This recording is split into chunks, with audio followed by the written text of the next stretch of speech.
Hey everyone, thanks for joining us. This is another episode of CISO Talk. I'm your host, Alan Shimel, Editor-in-Chief, Security Boulevard, founder, CEO of Media Ops, and I want to introduce you to our guest today. First of all, my co-host is Matt Newfield. Matt is the CISO at Unisys. Matt, welcome. Thanks for joining and co-hosting. It's a pleasure, Alan. It's always good to speak with you. All righty. And then also a kind of regular here on CISO Talk is a partner of mine in Accelerated Strategies Group. He's the founder and president, CEO, Mitchell Ashley. Mitch, welcome. Welcome back. Great to be here, and exciting panel. I love all these folks, so it's good to be with you. It's going to be a good one. And then our two guest stars, sort of Joan Collins and, special guest star. I'm old. I remember that. Anyway, let me introduce, first of all, my good friend, Chenxi Wang. Chenxi, you know what? You tell them about who's Chenxi. Thank you for having me, Alan. I'm Chenxi Wang. I'm a former Forrester analyst. Right now, I run a cyber-focused venture fund investing early-stage cybersecurity companies. It's always good to be here, Alan. Pleasure. And the fund is called Rain Capital, correct? That's right. Rain Capital. Thank you. No problem. And then last, but certainly not least, the dean of security analysts, just about. We only know of one doing it longer than him, which will remain nameless for today, maybe. But none other than our friend Richard Stiennon of IT Harvest. Hey, Richard, you want to give your quick background? Yeah, sure. Former Gartner analyst and moved on to join a vendor, which is about the only exit from being a Gartner analyst there is. But that didn't last long, and I love being an analyst, so I started my own firm, written a bunch of books about our industry and cyber warfare. And that's what I do, is I write. Excellent. And of course, your latest book is called Curmudgeon, How to Become an Industry Analyst. But really, it's the book you wrote before. You held up the book? Okay, Matt, you won the prize. And then, Richard, of course, the book before Curmudgeon, though, is one that I think is really relevant to maybe today's discussion, and that is your Security Yearbook for 2020. Came out around RSA, and it really is sort of a comprehensive guide to the present players in the security field and sort of their DNA and pedigrees and, the whole kind of history, if you will, of the cyber industry from a tools vendor, service vendor perspective. And a great book, great reference for any CISOs out there, or doesn't have to be a CISO, for anyone who's interested in the security industry. So with that being said, folks, I've invited you on, Matt and I invited you on today because,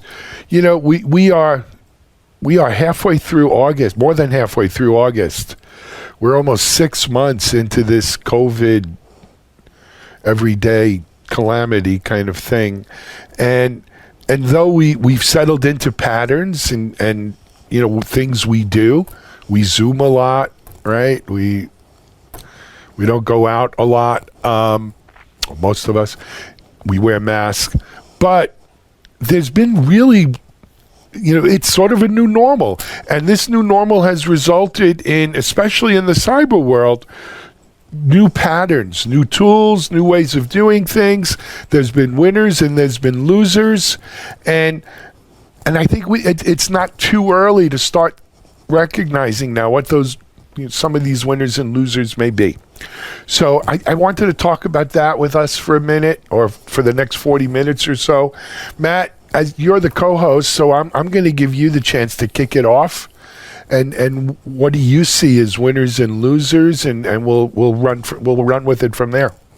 So I'm very excited to have this conversation with everybody, and I thought we could start with an easy one that will move us along. And it's a winner and a loser, depending on your perspective and depending on the platform you chose and your viewpoints. It's what we're doing right now. Video conferencing and the ability to have mobile video conferencing really is a winner right now. There was a lot of push for in-person over the last few years. We saw it really coming in that 2015 time frame. You heard CIOs around the world starting to make statements, people must be in offices again. We have this real estate, you got to come in. And there wasn't a lot of need for video teleconferencing like this. We spent money on making our conference rooms through very expensive technology, video capable and video ready for a conference room to conference room. But this kind of interaction didn't really happen. So it's become a winner as people sign up. But I think it's also become a loser, and I'm looking for, the conversation, because it's also exposed a lot of risks and a lot of weaknesses. And again, as stated, we're not going to slam any particular platform or vendor, but quite a few of the products have been in the news over the past few months because of their ability to be exploited, misconfigurations, weaknesses in cryptography, weaknesses in the utilization of passwords. So for me, the first one to talk about is video conferencing. I'd love to get everybody's opinion on that. Great. Anybody with thoughts on that? I've got a lot of... Go ahead, Chen. I knew you would jump in. I knew both of you would. the Forrest and Gartner battle. That's right. Manifesting itself. Go ahead, Chenxi. I totally agree. I mean, certainly everybody uses video conferencing, whichever platform that you're comfortable with every day, right? So I'm on like 3 different platforms that on a given day. Yes, 2 days ago I was on yesterday and the day before I was on an all-day board meeting. Used to be that I would fly out to the Midwest for a board meeting, and the whole trip would take 4 days. And now the board meeting is 2 solid days in front of my computer, and I could, at the end of the day, I could spend time with my family. I really, really enjoy it, to be honest, right? But I read some analysis, to your point, Matt, that I forgot the outfit that did this analysis. They said this was pre-COVID days. The ROI of flying somebody to meet together in person is 10x of having video conferencing, because the interpersonal communication, the bandwidth of discussion is so much better for business. So that was a pre-COVID analysis. I don't know if post-COVID world will see things differently, but that was the reason that, and humans, social animals, so we crave that interaction. But given the state of things today, obviously video conferencing is the method of interaction for us, both for business and for personal. But I think, Matt, you talked about some of these tools were in the spotlight because the lack of security, or maybe the not quite as robust security. But I think it's a good thing, because all the products go through that journey, right? When you are a little product on the corner of the industry nobody pays attention to, you also don't pay attention to your security.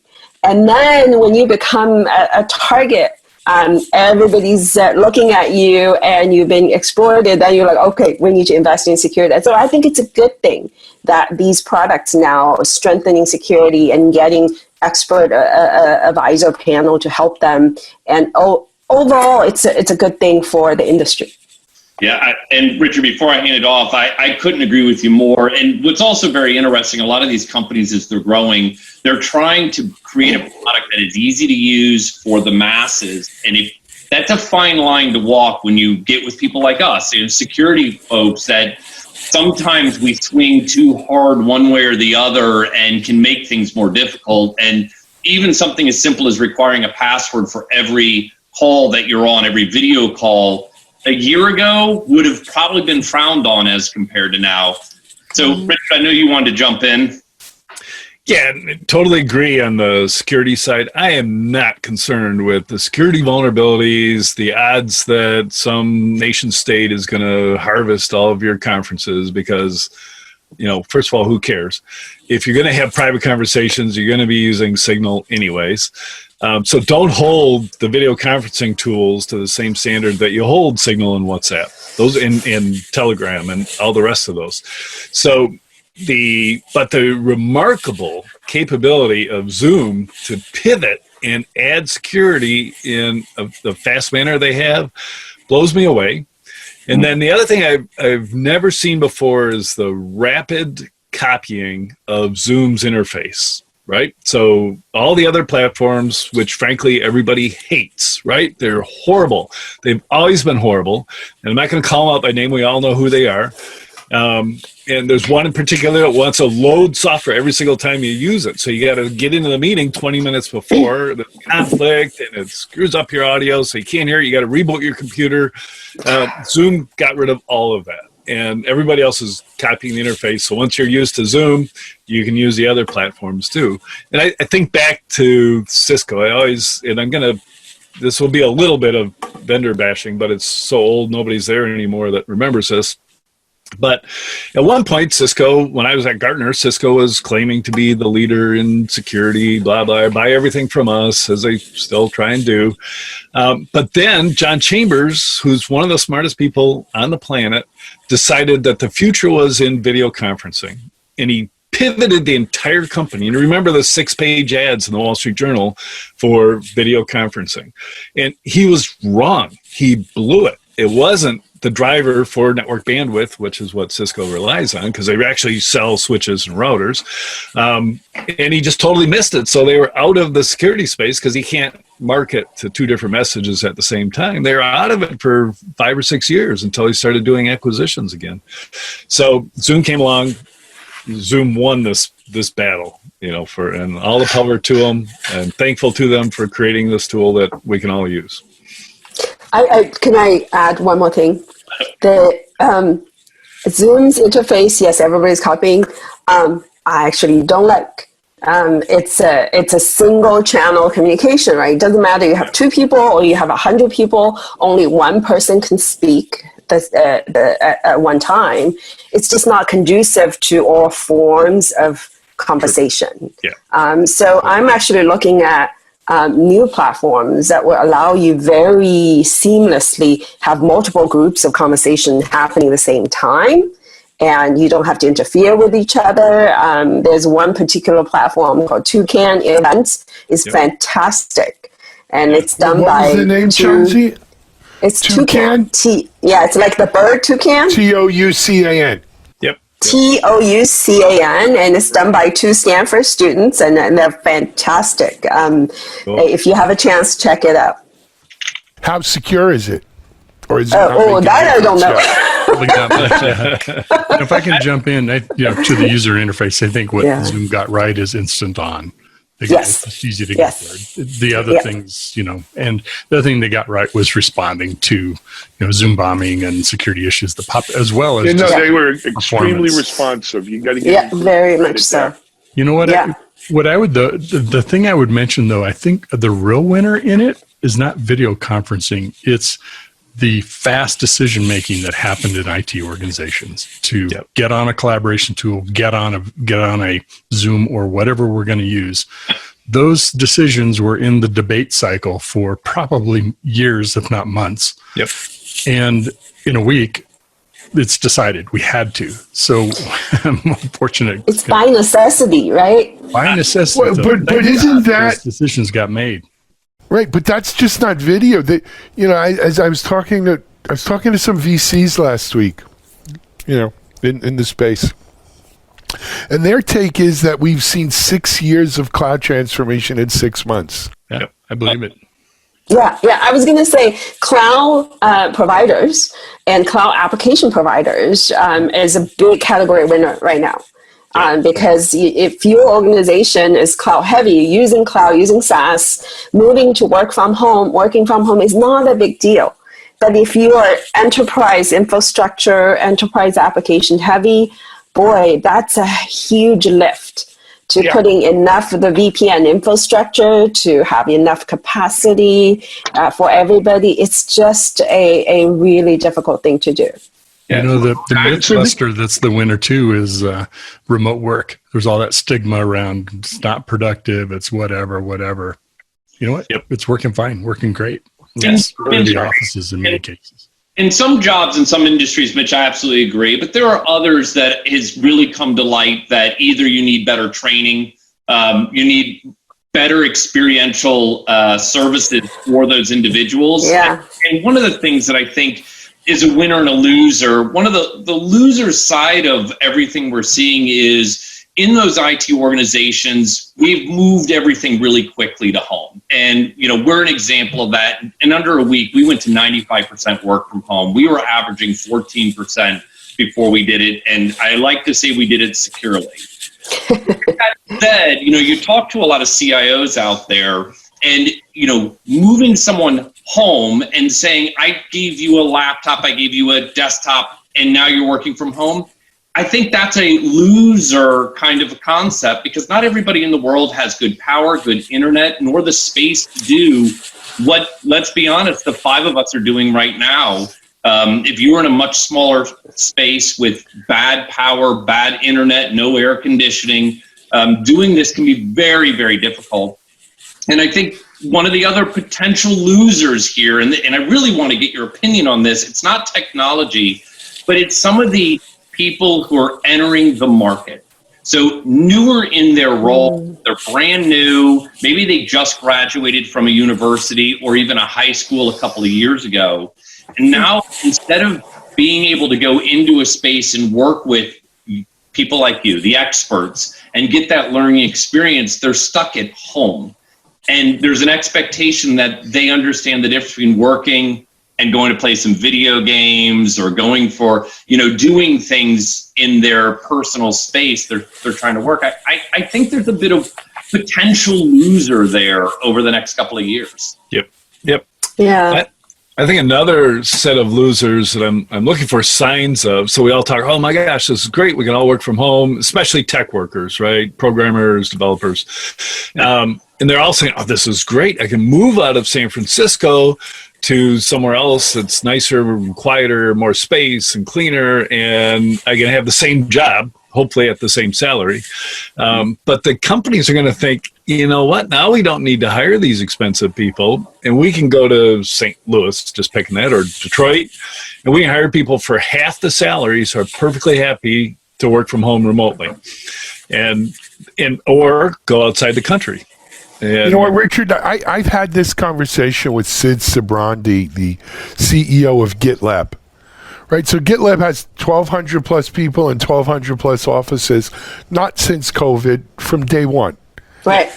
And on to that point, Richard, Sid has a sort of a mirror image opinion to you on it, in that the reason I had to pay those high salaries is because that's where the concentration of workers with that skill level, that talent, resided. And so I had to hire people there. I had to open my office there because that was the only place I could get those people. And as a result, I had to pay them a lot more money, and I had to pay a lot of money for offices where. And that may be okay if you're Unisys or IBM or a large, Fortune 500 company who's going to have offices in all the usual suspects, right? You're going to have a Boston, New York, or San Francisco kind of office, and a London and an Amsterdam and maybe a Shanghai or something.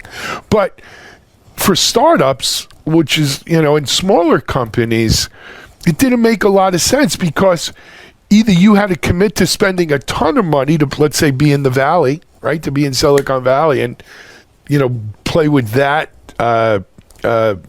cost of living and the economics of Silicon Valley, or you do what Sid did at GitLab, which is, you know what, I'm going to hire talent wherever the talent is.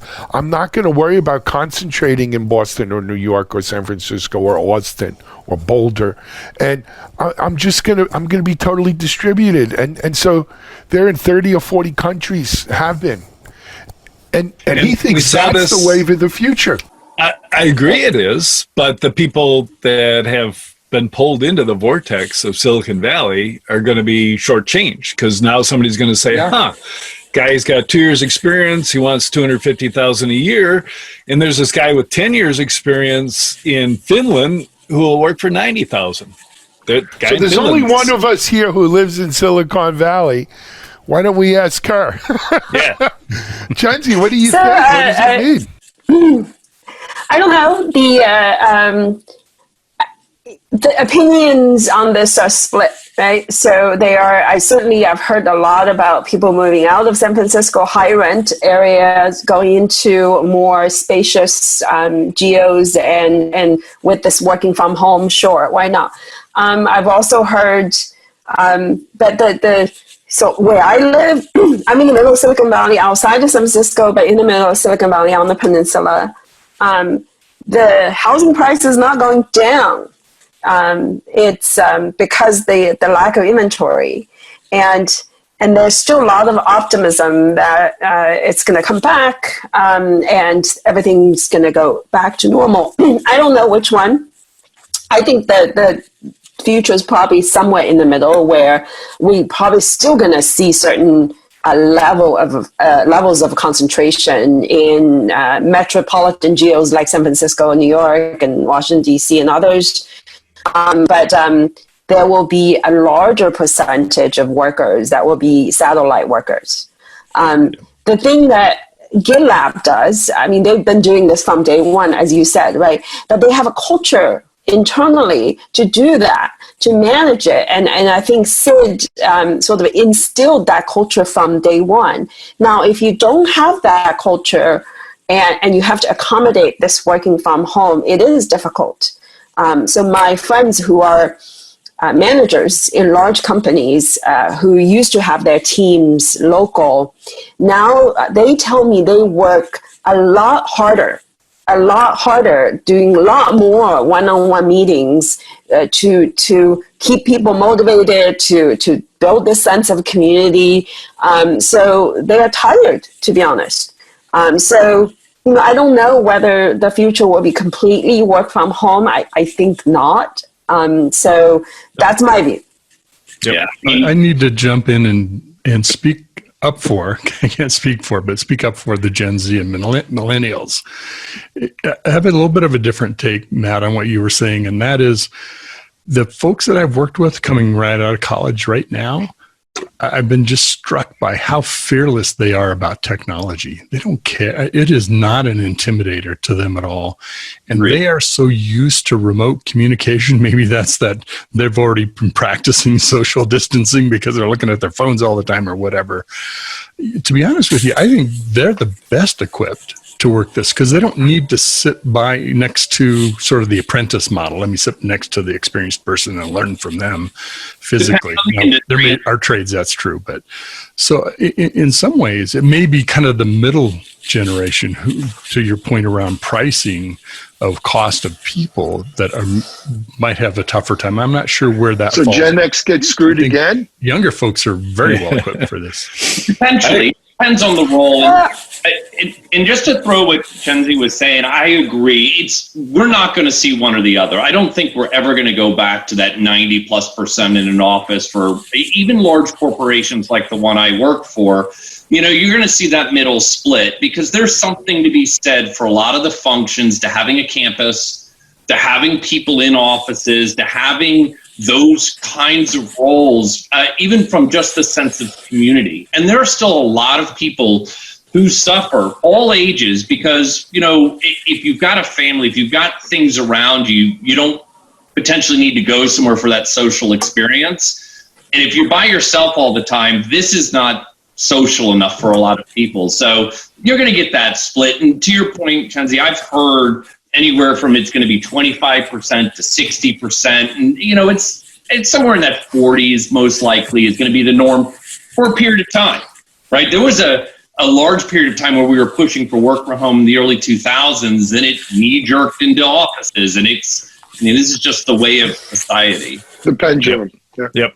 I agree with Mitch on the capability of new grads, et cetera. I was interviewing the CISO for Great West Life, and old stodgy Canadian insurance company, and he said they recognized that their customers were dying, which is expensive. So they needed a bunch of young customers to pay premiums and all that, and they needed to hire young people, and they both needed the same thing, and that's what pushed them into the digital transformation that they're going through, right? To modernize, do work from home when needed, supply laptops to employees, and all of that stuff that, like we began with, got accelerated dramatically. Yeah, my son, who's sorry. No, you go, Chenxi. My son, who's 11, he will be starting his school next week, all virtual, and for the last semester. Large part of last semester was home as well, and he manages Google Calendar perfectly. He has he runs Netflix parties with his friends, and they send each other URLs and look at things, and it's like he lives his life in his Google infrastructure, the design Google Classroom and Google Docs. Speaking of. Right. So Richard and I actually have a weekly writing session going on right now.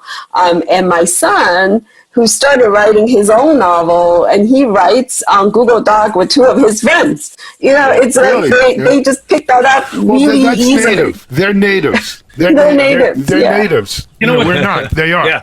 Now that natives. Now that you're saying that, it brings back to me, and you're right. I could even change the core of that statement I made, because I remember a couple of years ago, I have 3 sons, and my oldest, who was a little younger, was not going out on the weekends for this period of time. And I went to his room one day, and I'm like, son, you've got to go out. I know that we live in the middle of nowhere, but you need to go hang with people, go play with friends. And he sort of looked at me, and he's like, I am?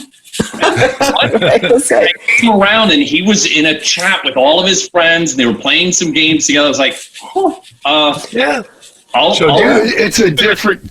There's a whole thing to that, though, that we can talk about social interactions versus online social. But let me bring this back to some security winners and losers in technologies. Someone mentioned, I think it was Chenxi mentioned VPNs, right?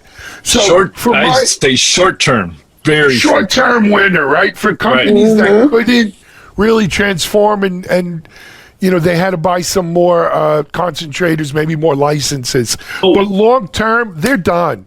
Yeah. I mean, that's a loser. But why conversely, they're a short term winner? Because a lot of the licenses for the companies I talked to that needed to expand their licenses got them for free. Yeah, but they needed the concentrators can't handle a load. Right, they had to buy the razors for the razor blades. Yeah. Right, but here's the thing. Conversely, the winner there, though, I forgot what company I spoke to. Was it Zetaset or something with a Z? They call it SaaSops. Yep. So instead of doing VPN, back in, out, all that, you are setting up or securing your remote workers who live on SaaS-based ops, right? Yeah, so they're going direct to cloud, but you got to be it's got to be done with, you hope, with some security, right? With some process and control in place. So SaaS ops, which is, and there's a cyber element to it, I think is going to wind up being a long-term winner here. There's a bunch of people, a bunch of companies in that area that is doing, largely, you can call that zero trust networking, right? So your endpoint is connecting directly to application in the cloud, and you typically have something on your endpoint that is doing the context and vetting of the device, and then you got a shim in the cloud right in front of the application that is filtering the access. And I think that is the future. I mean, if it's not here already, I think it's largely, for a lot of companies, here already. Yep.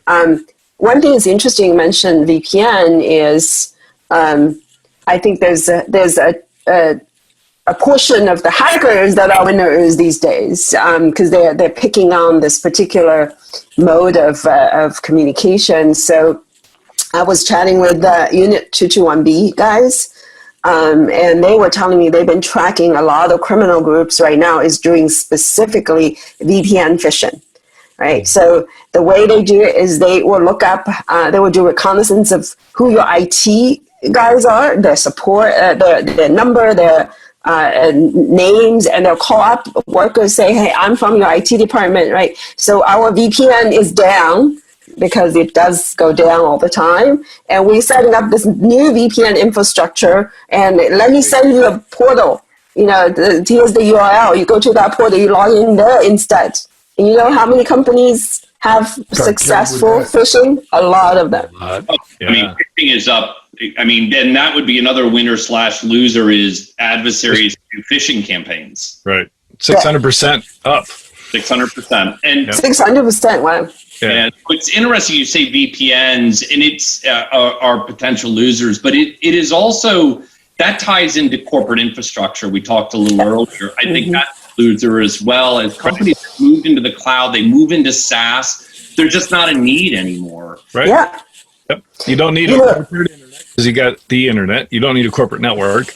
You don't need a data center because you got the cloud. So you just need that security shim that the Chenxi called it. And that would be the potential winner or loser as well. And I don't mean to sit right in the middle, but it is always great going to these SaaS platforms. But if you don't have control as a CISO to be able to, you know, the behavioral context, the location context, your zero trust, access control, all those things. Access controls, you're going to be a loser, even though you may feel like a winner today. Yeah, absolutely. So the ones that doing really well, like Google moved to 100% working from home without skipping a beat because they have all that infrastructure, very robust infrastructure built already. And a lot of other companies that I have seen really have to scramble. They have to, build up capacity of VPN. And I asked a few CISOs, I said, can't you just take this opportunity to move away from VPN? They looked at me like I was crazy. Like, because they look at you and go, there's something else? This is not the only thing you should be doing. And you also have, again, security can be losers. I've talked to a lot of CISOs who've made these moves and they've shoved everybody home. They've done the bare minimums and they go, I haven't heard any noise, so I think I'm good. And you're like, you're not. Yeah, no. Yeah. I wonder about, speaking of the end user side of this, what about the whole PAM, password managers, credentials management? We're using so many more services. Is it getting worse? Or you could say the same thing for data, data loss.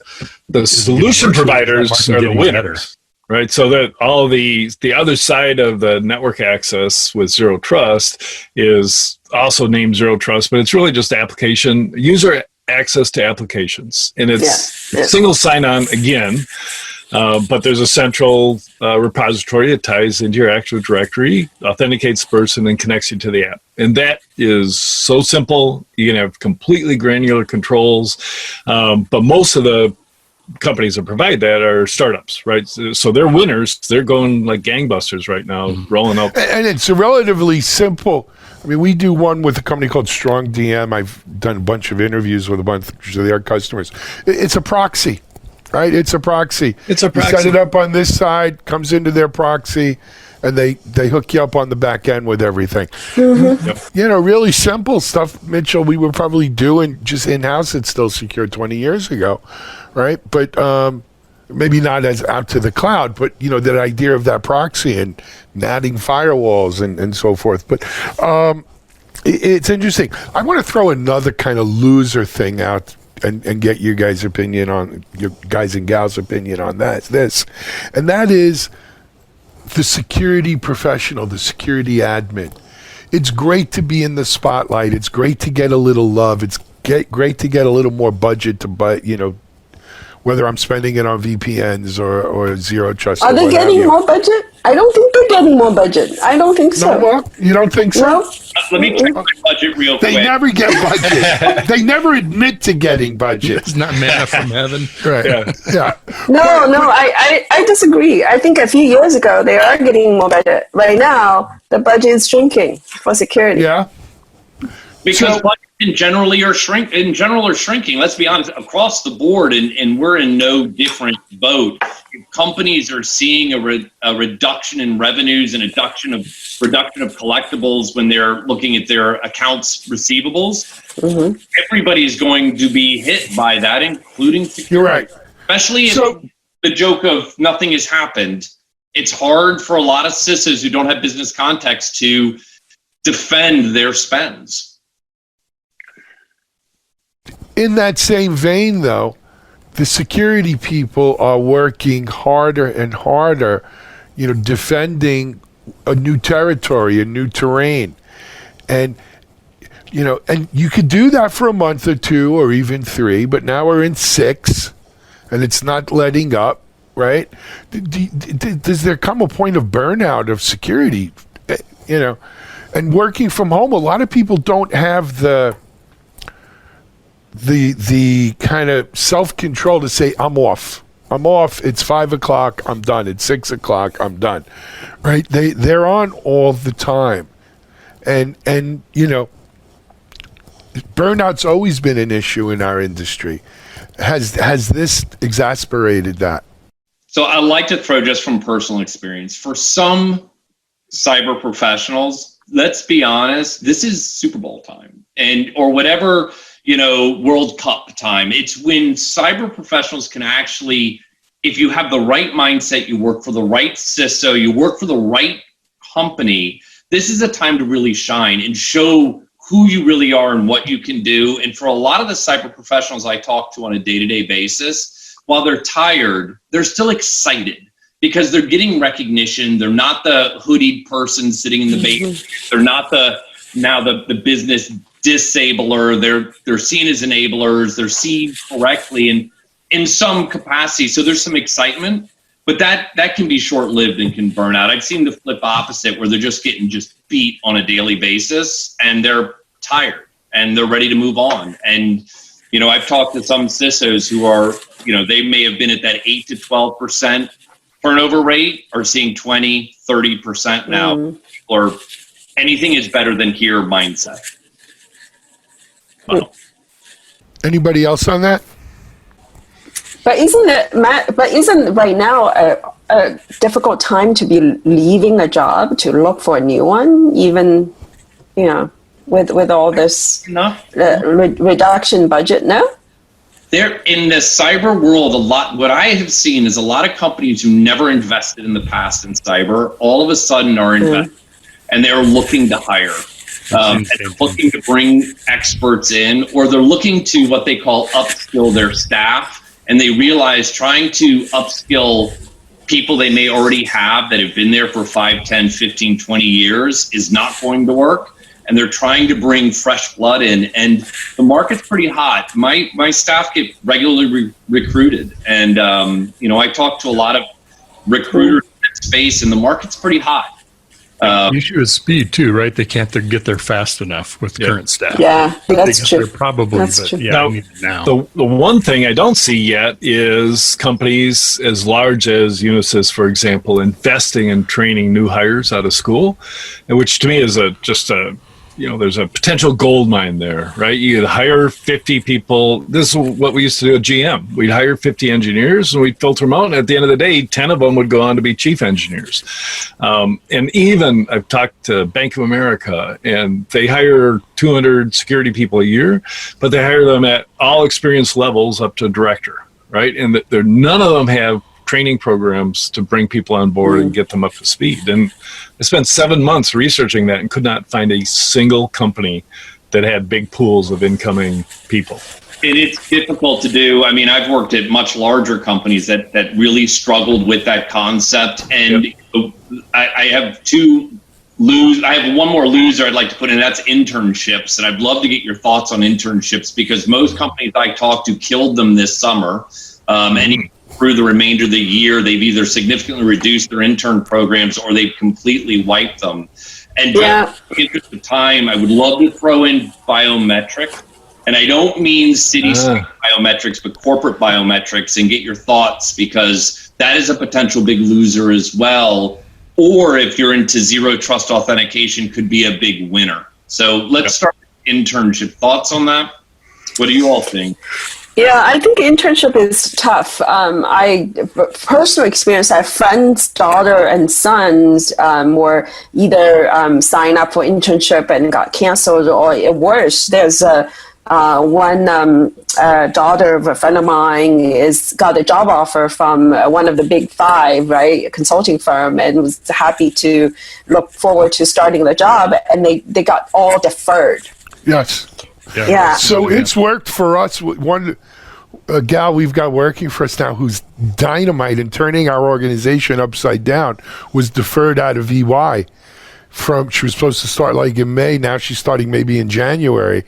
So we went from, Mitchell knows, and it's a shout out if she's watching, Inara Padani on our team. Inara has just, their loss was our gain, right? I mean, so and I'm constantly torn. Do I try to convince her to heck with EY and just stay with us, though EY's a better career path for her? No, it isn't. No, I keep working on it. No. Yeah, Mitchell, we all work on her because she's great. She's great. She's a recent graduate of Emory University, and she just does great stuff, and she's great to have on team. Yeah, we've won. But yeah, so for every winner, sometimes there's a loser there, Chenxi. And if your friend's daughter got deferred.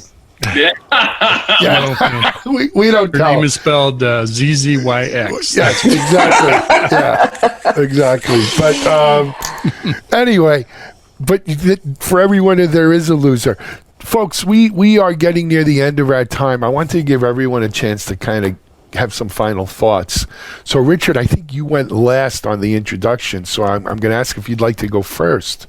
Yeah, on final thoughts. One more thought on losers, and I think that's teachers.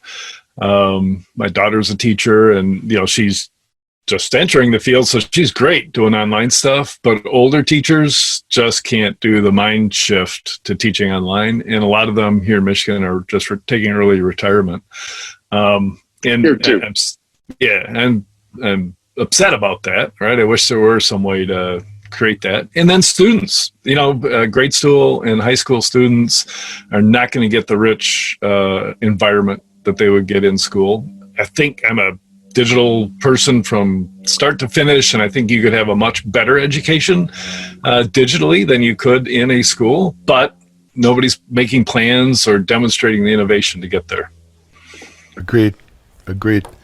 My sister's a teacher as well, early 50s and diabetic, and so going back to school for her to teach is dangerous. Really taking her life in her hands. And she's also contemplating early retirement or a leave of absence, which she has to figure out how to support, and she'll lose her benefits.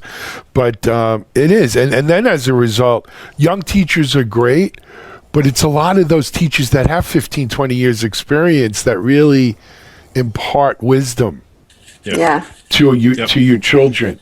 And our children will lose from not having that generation of teachers. And other teachers, right? Having those seasoned veterans being able to collaborate with the newer teachers in those kinds of safer environments at a school, from the teachers I know, was a great opportunity. Yeah. Now they don't get that. So. I think I want to say that we haven't touched on is education startup. New education, remote education startups, I think are getting great response and attention. OutSchool, for instance, their enrollment number has been up tremendously. Because a lot of parents are looking for alternative sources of educational environment for their kids, and because school is not given that, as you said, rich environment. And so I think that's going to impact a long-term model of doing education. I think that's interesting thing to watch. You brought up education, which I think is great. I think there's a resurgence of mentoring, and not people just looking for help to find a job. People, have had so many more people reach out and say, hey, reconnecting or whatever, but asking also for some type of mentoring. And I think I've kind of adopted this. I had this mantra of connect with someone I haven't talked to for over a year, every day, one person a day. And now it's help someone every day in some small way, maybe a big way.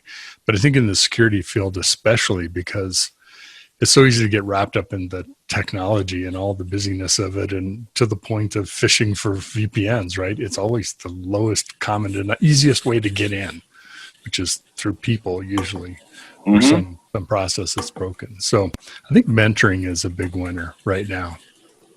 I agree. And you know what's interesting? We can go ahead and just be normal now, because with them off, I don't think we're recording. Oh, okay. No, it's still recording. It's in the cloud. Yeah, I see it. It's turned on. Okay, good. I see the recording button as well. It's up to you if you want to pause and wait for him. We can pause. Yeah, it would be good at some point. I do want to talk about biometrics at some point, because I have to tell you, depending on who I talk to, depending on startups that I talk about in Silicon Valley, if I'm talking to the large companies that have gone very public with their biometric thoughts, it is just a really interestingly split field right now. And there are a lot of companies, ours as well, we're implementing more and more biometrics as an authentication mechanism, especially facial recognition, because you can't phish my face. Yes. Yeah. Also, it's probably not a good idea to have any kind of a, like the fingerprint thing that's shared, right?